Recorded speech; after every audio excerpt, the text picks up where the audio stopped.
கள்ளிச்செடிக்கு எவ்வளவு நீர் ஊற்றினாலும் அதில் நெல்லிக்கனி பறிக்க முடியாது. எந்த கையை குலுக்கி நகர வேண்டும் என்பதையும் எந்த கையுடன் பிணைத்து கொள்ள வேண்டும் என்பதையும் கற்றுக்கொண்டாலே போதும், வாழ்வது எளிதாகிவிடும். விதைக்கப்படவில்லை, விதைக்கப்படுகிறோம் என்று உணர்ந்த விதை இருளுக்கு அஞ்சாது. ஒதுக்கப்படவில்லை, செதுக்கப்படுகிறோம் என்று உணர்ந்த மனம் தோல்விக்கு அஞ்சாது. யாருக்கோ வாழ்ந்து காட்ட இந்த வாழ்க்கை ஒன்றும் பரீட்சை இல்லை, நமக்காக வாழ்ந்துவிட்டு போவதற்கான ஒரு வாய்ப்பு மட்டுமே. பின்னாடி பேசுபவர்களுக்கு நாம் காது கொடுத்தால் நம் வாழ்க்கையில் நாம முன்னாடி போக முடியாது. உலகத்தை நேசி, ஒருவரையும் நம்பாதே. அனைத்தையும் ரசி, ஆனால் எதற்கும் ஆசைப்படாதே.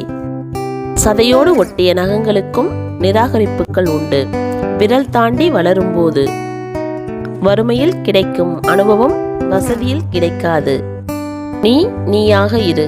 பிடித்தவர்களை நேசிக்கவை, பிடிக்காதவர்களை யோசிக்கவை. விரும்புபவர்களை தக்கவை, விரும்பாதவர்களை விலக்கிவை. நம் வாழ்க்கை நம் கையில். பிடித்தவரின் பொய்யில் இருக்கும் மகிழ்ச்சி பிடிக்காதவரின் உண்மையில் இருப்பதில்லை. கேள்வியை சரியாக கேட்கின்றனர், ஆனால் பதிலை மட்டும் அவரவர்களுக்கு சாதகமாகவே எதிர்பார்க்கின்றனர். பணம் இல்லாததால் ஏழையின் வியாதி குணமாவதில்லை. பணம் இருந்தும் பணக்காரனின் வியாதி குணமாவதில்லை.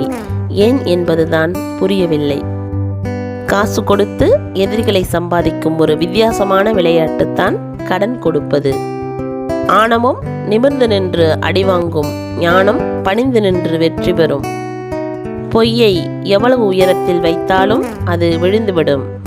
உண்மையை குழி தோண்டி புதைத்தாலும் ஒரு நாள் அது உயிருடன் எழுந்து வரும். பொய் வாழாது, உண்மை சாகாது. உங்கள் நற்செயல்களை ஏற்றுக்கொள்ள முடியாதவனே உங்களுக்கு எதிரியாக இருப்பான். கடைசி வரை கணக்கில் வராத கருப்பு பணம் போன்றதுதான் தந்தையின் அன்பும்.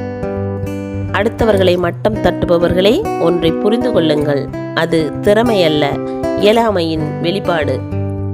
ஒரு பக்கம் பணமும் ஒரு பக்கம் உறவும் உலகில் நாம் எப்படி வாழ வேண்டும் என்று தினமும் நமக்கு கற்றுக் கொடுத்து கொண்டே இருக்கின்றன. பதட்டமான மனநிலையில் வேகமாக செல்வதை விட தெளிவான மனநிலையில் மெதுவாக செல்வதே சிறந்தது. உனக்கு துரோகம் செய்தவர்களை ஒருபோதும் பழிவாங்க நினைக்காதே. அதற்கு இறைவன் இன்னொருவரை ஏற்பாடு செய்திருப்பான்.